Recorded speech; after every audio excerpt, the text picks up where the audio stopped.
Next, we have CO. It is dipole-dipole. It is polar due to the extra pair of valence electrons on the oxygen molecule, giving it a greater charge on one side than the other. Then we have CO2 is also LDF. So right then and there, we can see another tie between LDF, and we are looking for the weakest bond. So, referring back to the periodic table to find the electronegativity of each of the following, N2 and CO2, we can conclude that N2 has the weakest LDF form, therefore it has the lowest freezing point.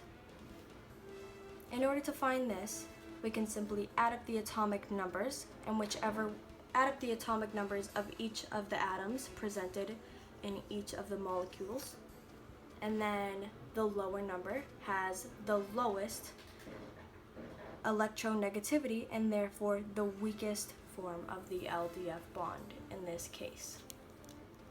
Off to part E, our molecules are getting a little bit larger, but don't get scared because it does not mean that this is getting harder.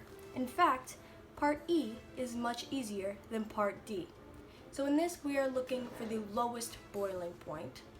This means we are looking again for the weakest bond. We are given CH4, CH3CH3, and CH3CH2CH3. So I'm going to draw out the Lewis structures beneath each of them, and we can look at them for a second. They look big and intimidating, but don't worry. They're all completely symmetrical, so therefore not polar. They do not involve hydrogen bonded directly to nitrogen, oxygen, or fluorine. They are not covalent networks, and they are not ions, leaving them all with the London dispersion forces. So once again, I'm going to find the atomic numbers of each of the following atoms or elements that form these molecules and find the lowest number to find the weakest LDF. So, after doing that math and just looking at it and conceptualizing that CH4 is going to be a lot lower than CH3CH3 and CH3CH2CH3 because there are a lot less electrons involved in this, so there is going to be a lot less displacement of electrons. So that leaves us to conclude that CH4 overall has the weakest bond, therefore the lowest boiling point.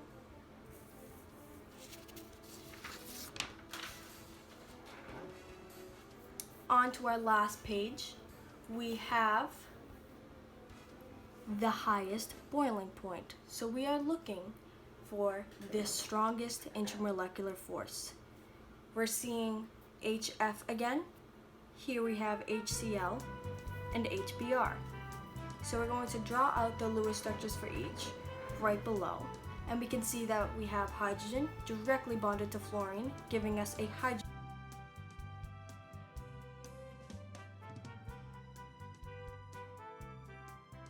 My video footage got cut off. However, the last thing I was talking about was describing why HF was a hydrogen bond.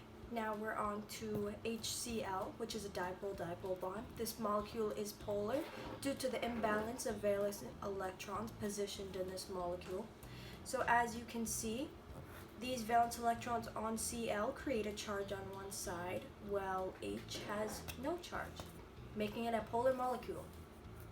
Next, on HBr, we have the same case as we do in HCl, making HBr also a dipole-dipole molecule.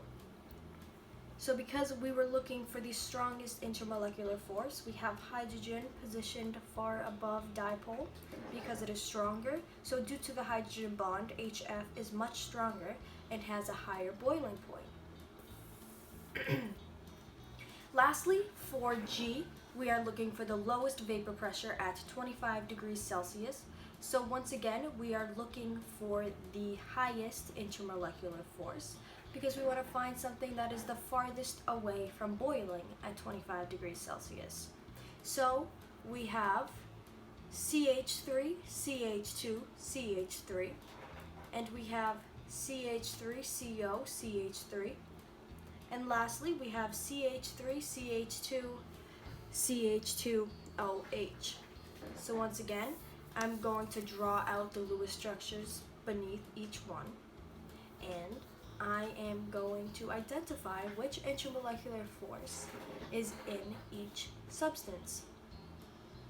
CH3, CH2, CH3 is completely symmetrical. There are no hydrogen bonds to nitrogen, oxygen, or fluorine. It is not an ion, nor is it a covalent bond, leaving it with LDF. CH3CO, CH3 is a polar molecule due to the imbalance present here. We have an oxygen molecule with 2 valence electrons. That's going to create a little bit more distance between its surrounding hydrogen molecules, and a lack of a hydrogen molecule right beneath it that would make it symmetrical.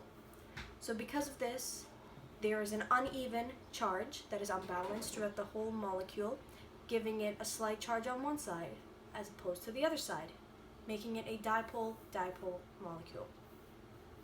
Lastly, on this big CH3, CH2, CH2OH, we can see that once the Lewis structure is drawn out, we have hydrogen directly bonded to oxygen.